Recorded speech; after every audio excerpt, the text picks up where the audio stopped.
এই মুহূৰ্তত জনাইছো এটি গুৰুত্বপূৰ্ণ খবৰ। অসম অৰুণাচল সীমান্তৱৰ্তীৰ ভীমাজুলিত বানৰ সন্ত্ৰাস দেখিবলৈ পোৱা গৈছে। উটুৱাই নিছে এবাৰ এজন স্থানীয় লোকক। বিশ্বনাথৰ অসম অৰুণাচল সীমান্তৱৰ্তী গাঁৱত এতিয়া বানে ধাৰণ কৰিছে সংহাৰী ৰূপ। মধুপুৰ, বনগাঁও, ভীমাজুলি আদি অঞ্চলত বাঢ়নী পানীয়ে সন্ত্ৰাসৰ কবলত এটা স্থানীয় ৰাইজ। ভীমাজুলি নৈৰ বাঢ়নী পানী এবাৰ উটুৱাই নিলে বিবং চবৰ নামৰ 24 বছৰীয়া যুৱকক। যোৱাকালিৰে পৰা সন্ধানহীন হোৱা বিবঙক বিচাৰি ভীমাজুলি নৈত স্থানীয় ৰাইজে চলাইছে এতিয়া অভিযান। সন্ধানহীন বিবঙৰ ঘৰ ডিৰিং চাহ বাগিচাৰ 4 নং লাইনত বুলি জানিব পৰা গৈছে।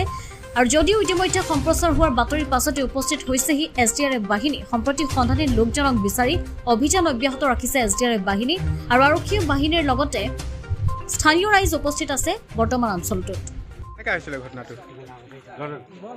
দুইজনে কাম কৰি আহি আছিলোঁ।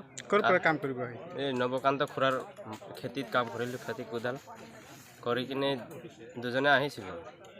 তো সি আগত পাৰ হ'বলৈ বিচাৰিছিলে অকলে একলা।